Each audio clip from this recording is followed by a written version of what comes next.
Welcome to Mama Cat's Home. Today I'm going to be sharing with you the books I have read from January to all of March. Okay, today is March 30th. And I'm going to be starting a new book, but I know I'm not going to finish it by, the end of March. Anyway, I'm going to go over these books that I have read, tell you a little bit about them. Some of them were like self-help books, some of them were stories, some of them were fiction, the others were all nonfiction. So I guess I'm going to scoot them over and then I'm going to just get started. Now, this book is actually 5 books in one. Let's see, yeah, 1, 2, 3, 4, yes, 5. I did not read this whole entire book in the last few months. What I read was, let's see, 2 books. Yes. No. That's not where it starts. But anyway, it was 2 books. This is, it was this section here. And that is 2 books. This is Francine Rivers. This is the series A Lineage of Grace. It's 5 stories of unlikely women who changed eternity. Okay, they are all based on women in the Bible. This whole entire series. And we read this for book club. But this is the thing, okay? I have never been one for reading Christian fiction that is about biblical or people from the Bible. I want to say biblical characters, but they're not characters. They're actually human. Well, whatever. Anyways, I've never been one to like those types of books. Yes, I've read fiction books that were written by Christians, and yes, it was like coulda had, woulda had, like the Left Behind series and stuff, but not any that actually were about people from the Bible. But we decided to read this series just because we wanted something different. We wanted some nonfiction. We wanted some fiction, sorry. We read Unspoken and Unafraid this time. Unspoken was about Bathsheba, and none of us liked it. I didn't like it. I'm not going to go over everything. And Unafraid was about Mary, Jesus' mother. Parts of it I didn't like, parts of it I did. So, anyway, Francine Rivers, she's a really good author. I believe she was a secular author in the beginning before she became a Christian, and then she started writing, like, Christian fiction. I don't know if she writes nonfiction or not. But anyway, that is that book, Lineage of Grace. Okay, and then the next books I'm going to go over are, this one right here is Girl Wash Your Face by Rachel Hollis, and I also read Girl Stop Apologizing. Okay, I'm just going to kind of go over both of these at the same time. These are, now, Rachel Hollis is a Christian, but these are not the type of Christian self-help books that would be, like, have a lot of Bible references and things like that. They're nothing like that. These are totally different than anything I've ever read. There's some things in them that, a lot of people don't agree with. Some things in it, I was like, I don't like that language. I don't like that. Different things. But overall, if you really listen to what she's trying to tell you, then they're good books.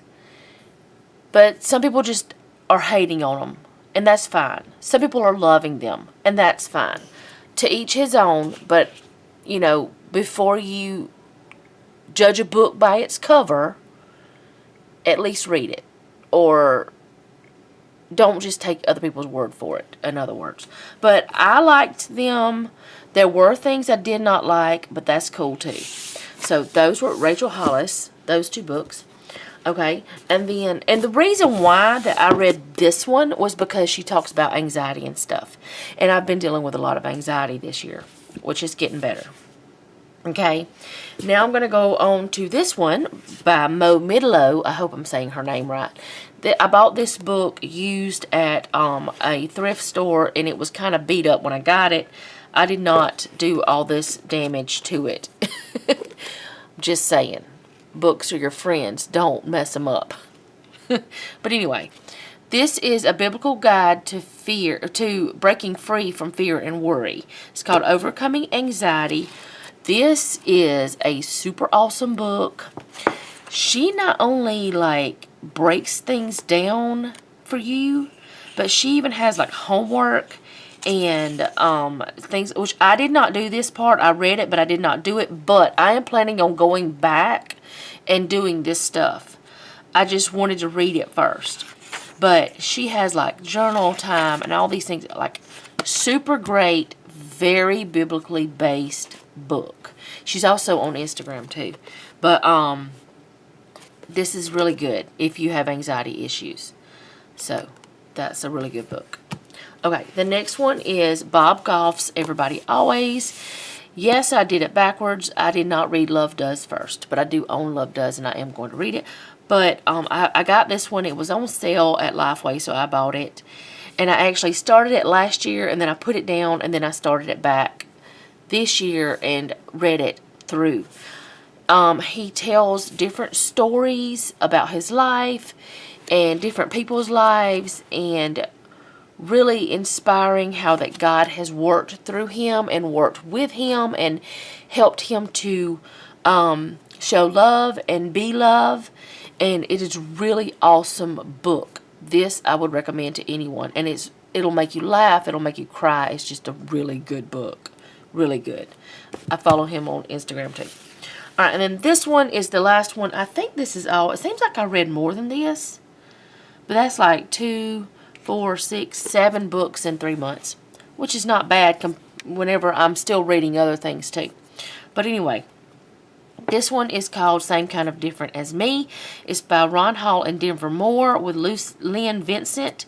This is a true story about Ron Hall and Denver. Well, actually, it's about Denver Moore and Deborah Hall, which is Ron's wife. I'm not going to go into the story. It is a true story, but it was made into a movie. The movie is on Netflix. I did watch the movie as well.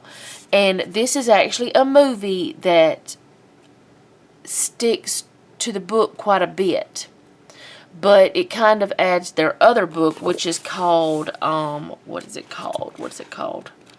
Oh goodness. The other book is called What Difference Do It Make? Stories of Hope and Healing. I have not gotten that book, but I would like to get that book.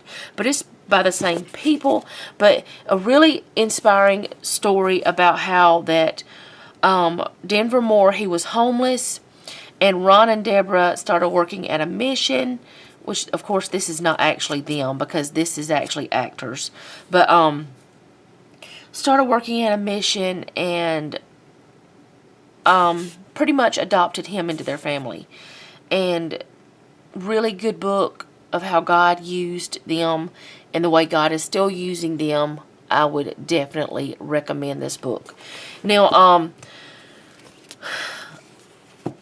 as you can see, I read a lot of like Christian novel or Christian books. That's what I read most of the time. I do read some history and stuff like that. But these are just the books I have read from January to March of 2019. These are the ones that, it looks like 6 books, but it's actually, 7. Because there's 2 in this one. But anyway, those are the books that I read.